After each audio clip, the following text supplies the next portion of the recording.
Well, my job kind of starts over the weekend when I see what the top stories are, how we can relate them to WINOL, that kind of thing.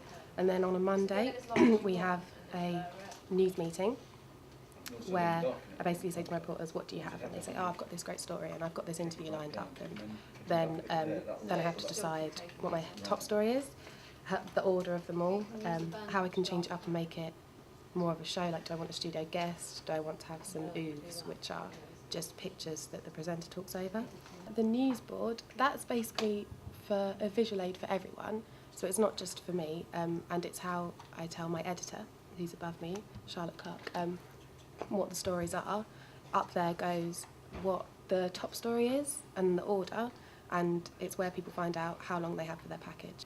Did you feel bad about spiking stories? Did that?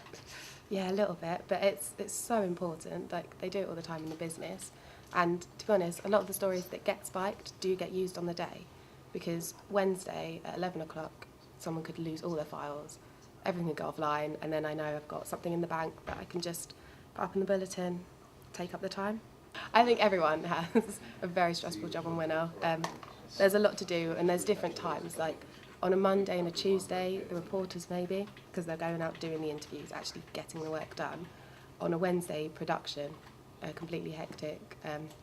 I'm constantly worrying all the time, the editor's worrying. I think it's stressful for everyone. What advice would you give to first years that are coming up to their second year now? Advice?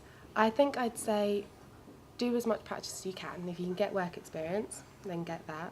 Watch the news every day, read the papers, make sure you know the stories, what's going on in the world, and then give everything a go, because this course you can try a bit of production, you can try a bit of news editing, and then you can just find out what you really want to do and what you want to do in the future.